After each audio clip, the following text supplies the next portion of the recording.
Hello বন্ধুরা, কেমন আছো? আশা করি ভালো আছো। আবারও নিয়ে চলে এলাম তোমাদের সামনে নতুন রেসিপি।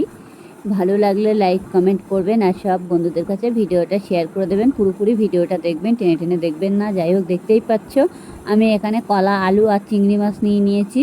এবার কলা, আলু দিয়ে আর চিংড়ি মাছ দিয়ে রেসিপি তৈরি হবে ঝটপট। সামনে চলে এসো সবাই, তাহলে ভিডিওটা পুরোপুরি দেখবেন, টেনে টেনে দেখবেন না, তাহলে কিছুই বুঝতে পারবেন না। যাই হোক, আমি এখন কলা, আলু নিয়ে নিয়েছি। নিয়ে এখানে এগুলো ভালো করে ছেলে নেব। আর চিংড়ি মাছটা অবশ্য ভালো করে বেছে নিয়েছি। চিংড়ি মাছের ভিতরে যে একটা ওপরে একটা কালো কালো শিরা থাকে, সেটাও আমি বেছে নিয়েছি, নিয়ে বাটির মধ্যে রেখে দিয়েছি, দেখতেই পাচ্ছ। এবার বড় বড় আছে চিংড়ি মাছগুলো। যাই হোক, চিংড়ি মাছগুলো বাছা হয়ে গেছে, ভালো করে ধুয়ে টুয়ে নিয়ে আমি এখন থালার মধ্যে নিয়ে লবণ আর হলুদ মাখিয়ে নেব। এই যে মাখিয়ে নিচ্ছি লবণ হলুদ, দেখেছো। এবার মাখিয়ে কিছুক্ষণের জন্য রেখে দেবো, মানে কিছুক্ষণ বলতে 2-1 মিনিটের মতো রেখে দেবো। তার মধ্যে লবণ হলুদটা পুরো চিংড়ি মাছের মধ্যে পুরো মাখা মাখা হয়ে যাবে, একটু ভালো লাগবে। মাছে একটু লবণ হলুদ মাখিয়ে রাখাটা খুবই জরুরি দরকার, তাহলে মাছটা টেস্টি হবে, খেতে ভালোও লাগবে। যাই হোক, আমি এখন কড়াই বসিয়ে দেবো তাড়াতাড়ি করে। কড়াইটা অলরেডি বসিয়ে দিয়েছি, দেখতেই পাচ্ছ। কড়াইটা ভালো করে গরম করে নিতে হবে। আবার কড়াই গরম না করলে কী হবে, চিংড়ি মাছগুলো তখন তলায় লেগে যাবে। এবার কড়াইটা অলরেডি গরম হয়ে গেছে, আমি এখন তেল দিয়ে দিচ্ছি। তেলটা ততক্ষণে গরম হতে লাগুক, ততক্ষণে আমি কিছু বাকি কাজগুলো ছেড়ে নিই। এবার অবশ্যই তেলটা গরম করে নেবো ভালো করে আমি অলরেডি। আর চিংড়ি মাছটা যে মাখিয়ে রেখেছি, সেটা আমি লবণ হলুদটা মাখিয়ে রেখে দিয়েছি, দেখেছো তো। তাহলেও এবার আমি এখন কলা আর আলুগুলো ভালো করে ঝটপট করে কেটে নেব। খোসা ফেলে ঝটপট করে কেটে নেব। নিয়ে অবশ্য আমার হাতে টাইমটা খুবই কম, যার জন্য আজকে একটু তাড়াতাড়ি করে ঝটপট করে কেটে নিচ্ছি। নিয়ে ততক্ষণে আমি কড়াইটা বসিয়ে রেখে দিয়েছি গ্যাসে, তেলটা গরম না হওয়া পর্যন্ত। এবার অলরেডি আমি একটু ফোড়ন দিয়ে দিলাম, জিরে ফোড়ন। এবার যে বাকি চিংড়ি মাছটা ছিল আমি ঢেলে দিচ্ছি, দেখেছো। এবার ঢেলে দিয়ে ভালো করে নাড়াচাড়া দিতে হবে। অলরেডি চিংড়ি মাছটা ভালো করে ভেজে নিতে হবে। পুরোপুরি রেসিপিটা দেখবেন, তাহলে বুঝতে পারবেন, না হলে কিছুই বুঝতে পারবেন না। টেনে টেনে দেখবেন না, আবারও বলছি, টেনে টেনে দেখবেন না, তাহলে কিছুই বুঝতে পারবেন না। পুরোপুরি রেসিপিটা দেখুন, তাহলে বুঝতে পারবেন। আর আপনারা অতি অবশ্যই এইভাবে ঘরে বসে তৈরি করুন, বাড়ি বসে খাবার, তাহলে খেতে খুবই স্বাদ হবে। অবশ্য দোকানে কেনা খাবার থেকে, বাইরে খাবারের থেকে ঘরে তৈরি করে খাওয়াটা বেটার। আর এমনি বাইরের খাবারে অনেক কিছু ভেজাল থাকে সব সময়ের জন্য। আর ঘরে বসে তৈরি করে খাওয়াটা অনেক সময় বেটার। অনেকে চায় ঘরে বসে খেতে চায় না, মানে করতে চায় না রান্না, বাইরের খাবারটা বেশি পছন্দ করে। যাই হোক, এখন আমার চিংড়ি মাছগুলো অলরেডি ভাজা হয়ে গেছে। আমি অল্প একটু রসুন দিয়েছি, আপনারা চাইলে দিতে পারো, না চাইলে না দিতে পারো, কোনো অসুবিধা নেই। একটু রসুন দিয়েছি, যাতে কলার ভিতরে তো একটু রসুন দিলে পরে একটু তরকারির টেস্টটা অন্যরকম লাগে। আর আপনারা চাইলেও তুমি মানে জিরে ফোড়ন দিয়েও করতে পারো। এবার আমি এখন এটাকে ভালো করে রসুন টসুন দিয়ে, অলরেডি চিংড়ি মাছটা ভাজা হয়ে গেছে আমার। চিংড়ি মাছটা এখন আমার ভাজা হয়ে গেছে। এবার আমি এটাকে ভালো করে করে নেবো। অলরেডি চিংড়ি মাছটা ভেজে নেব, লাল লাল করে একটু ভেজে নিয়েছি। দেখতে পাচ্ছ চিংড়ি মাছ কত বড় বড় ছিল, কত ছোটো ছোটো হয়ে গেছে। অলরেডি চিংড়ি মাছ আমার ভাজা হয়ে গেছে। এবার বাকি যে আমি মশলাটা কেটে রেখেছি, সেটা আমি নিয়ে আসছি, চলো তোমাদেরকে দেখাচ্ছি। এবার আমি একটা টমেটো কেটে নিয়েছি, একটু কাঁচা লঙ্কা আর একটু পেঁয়াজ, সেটা আমি ঢেলে দিলাম চিংড়ি মাছের ভিতরে। চিংড়ি মাছ নামানোর কোনো দরকার পড়বে না, অবশ্য চিংড়ি মাছের সাথে পুরো এই মশলাটা ভাজা হয়ে যাবে অলরেডি। এবার এটাকে ভালোভাবে নাড়াচাড়া দিতে হবে। নাড়াচাড়া দিয়ে ততক্ষণে তোমার টমেটোগুলো ভালো করে একদম পুরো মিশিয়ে ফেলতে হবে চিংড়ি মাছের সাথে। আমি এখন লবণ দিয়ে দিচ্ছি। এবার আমি হলুদ দেব,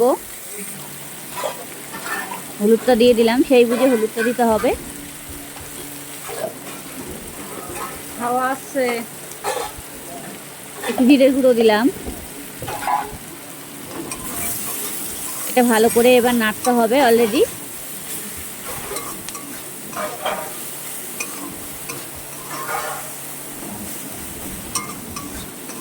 এভাবে এভাবে করে একটু নাড়াচাড়া দিতে হবে।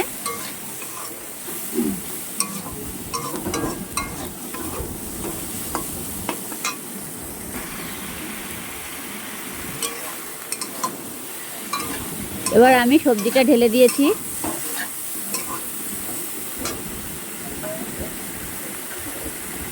ভালো করে কষাই করতে হবে অলরেডি।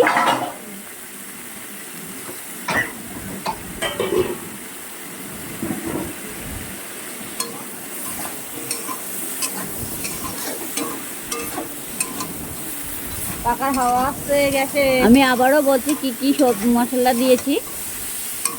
একটু রসুন, একটু পেঁয়াজ, তোমার আদা দিইনি অবশ্য, আদা দেওয়ার দরকার নেই, আপনারা চাইলে আদা দিয়েও করতে পারো, কিন্তু আমি আদা দিইনি কলার ভিতরে।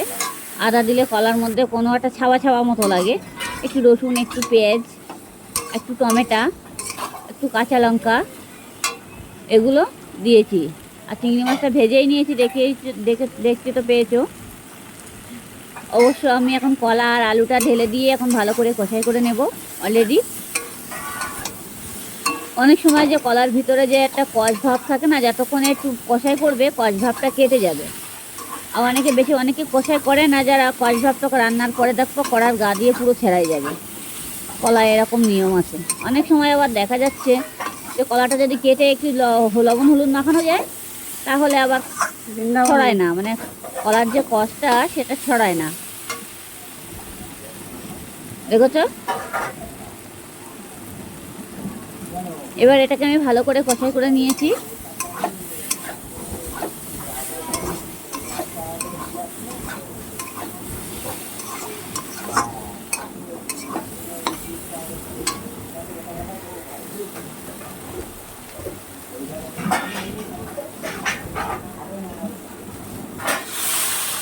কষাই করা হয়ে গেছে, আমি এখন জল দিয়ে দিচ্ছি।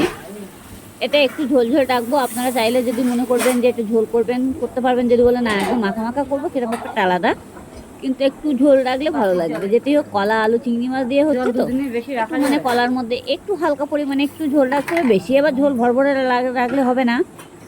যাই হোক, আমার জল যেটুকু দেওয়া হয়ে গেছে। এবার আমি কিছুক্ষণের জন্য ঢেকে দেবো।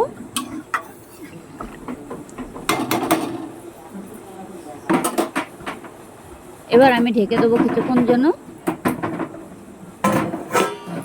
ঢেকে দিয়ে চলো আমি আবারও পরে ফিরে আসছি। এই কি, আমি ঢাকাটা খুলে দেখবো।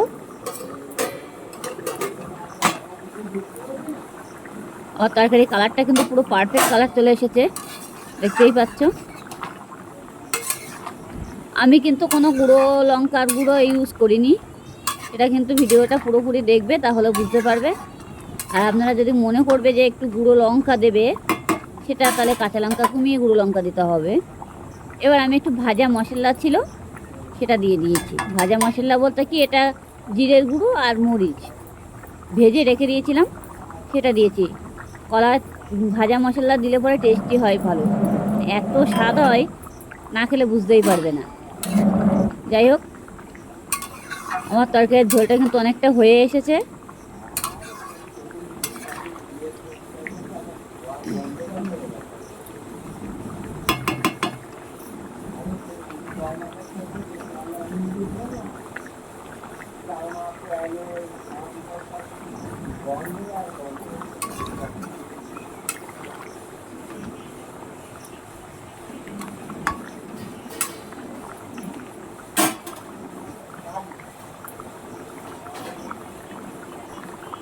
এবার তরকারিটা একটু চাইলে আপনারা একটু চেক করে নিতে পারবেন যে লবণটা বেশি হয়েছে কি না কম হয়েছে, এটা দেখে নিতে পারবেন। অবশ্য আমার দেখতে লাগবে না, তরকারিটা আমার পুরোপুরি কমপ্লিট হয়ে গেছে, দেখতেই পাচ্ছ। এখন আমি গ্যাসটাকে বন্ধ করে দিয়েছি। আমি একটা পাত্রে এবার ঢেলে নেব তরকারিটা। এই যে পাত্রের মধ্যে অলরেডি ঢালা হয়ে গেছে, দেখতেই পাচ্ছ। ভালো লাগলে লাইক কমেন্ট করতে ভুলবে না কেমন। আর এমনি তরকারির রঙই আলাদা হয়ে গেছে, আর কালারটাও খুব দারুণ এসছে। আর কলা আলুর চিংড়ি মাছ